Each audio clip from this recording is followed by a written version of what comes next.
buy school supplies that should have been provided by the schools.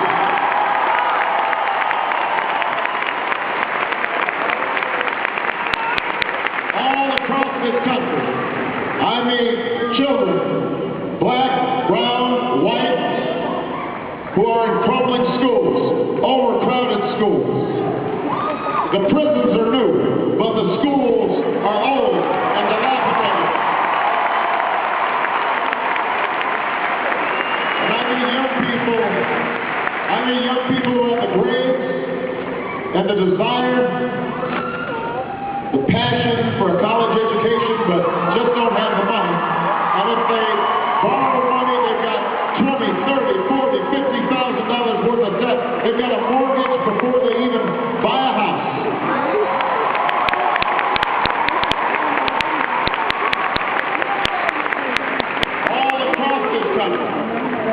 All across this country, I mean veterans of Iraq, Afghanistan, who are proud of their service, and rightfully so, because they have done everything that has been asked of them. They have performed magnificently on behalf of this country.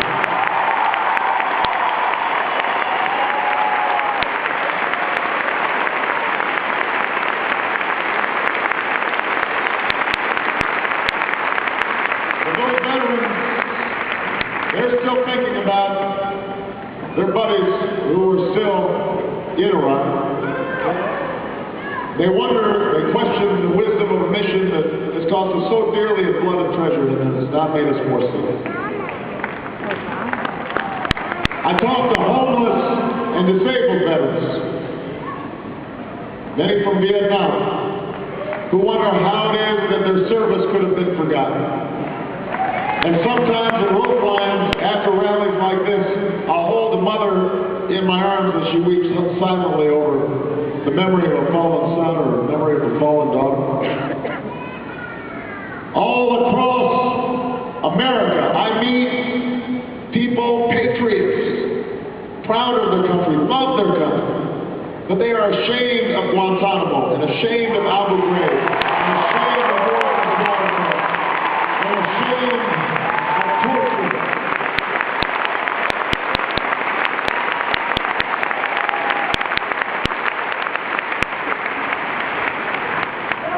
They love this country.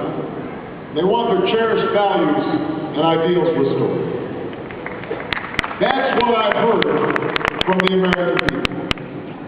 They are anxious about their futures. They are looking for something new. And what I've said is that I am prepared to work with the American people to chart out a new destiny. The time for change has come in America. The time for change has come.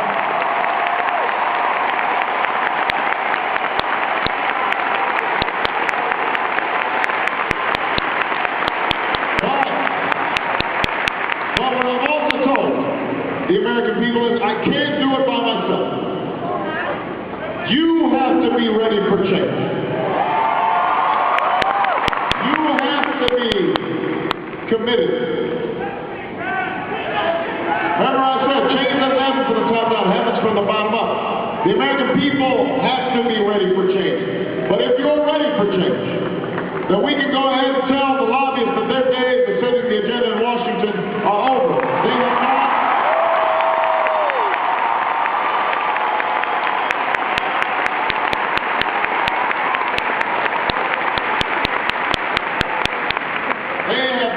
My campaign, they will not run my White House, and they will not drown out the voice of the American people when I am President of the United States of America.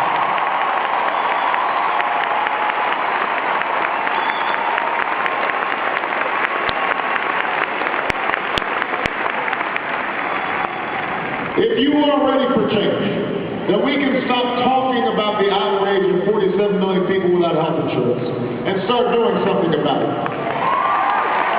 This is personal for me. This is personal for me. My mother died of cancer when she was 53 years old. And that was tragic enough. She never saw her grandchildren. But what made it worse was watching her on her hospital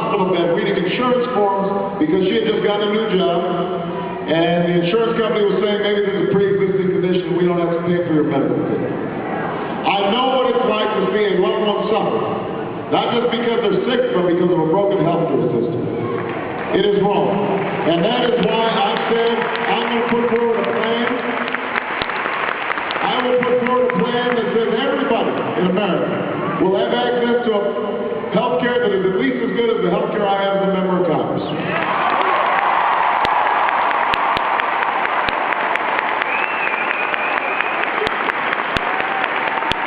And if you don't have health care, you can buy into a government plan, and we will subsidize you, and you can't be excluded from pre-existing conditions. And we will negotiate with the drug companies for the cheapest available price on drugs.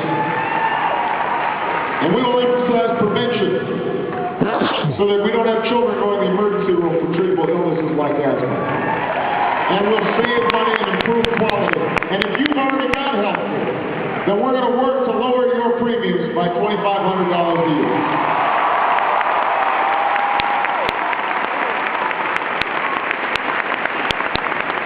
Because it's not just the uninsured who are having a tough time. Ordinary folks who have health insurance have seen their premiums and deductibles and co-payments going up and up and up. And I am not going to wait 20 years from now to do this or 10 years from now to do this. We are going to do this by the end of my first term as President of the United States of America. If you're ready for change.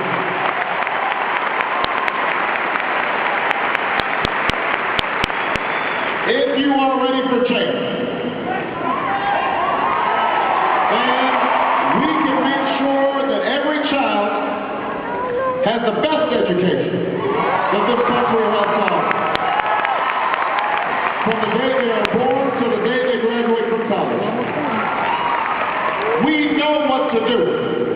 What's been missing is a sense of urgency, a sense that every child matters to us. They're not those children.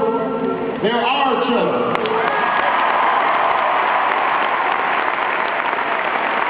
And so we're going to invest in early childhood education so that every child is equipped to learn when they start school. And I want to talk about how great teachers are. I will reward them for their greatness by giving them higher salaries and giving them more support.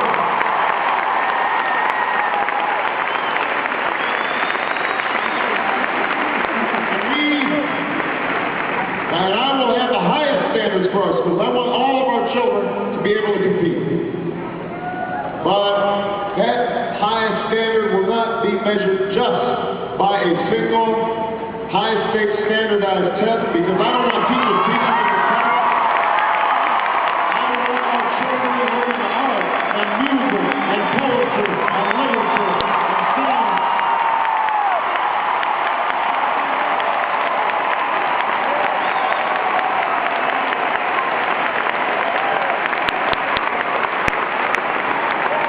And I don't know about you, but I think it's about time that we make college affordable for every young person in America.